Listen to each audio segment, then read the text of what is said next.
back up one time. Take one step back, two steps back.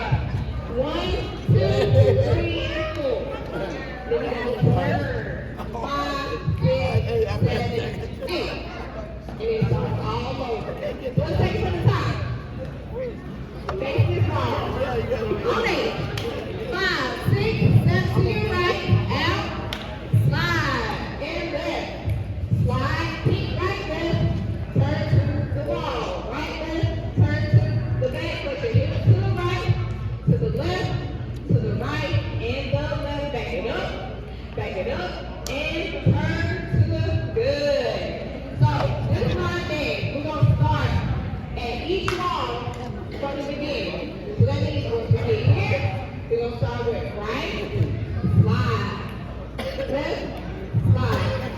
It's the same movement. None of it changes. So let's try starting from this wall, okay?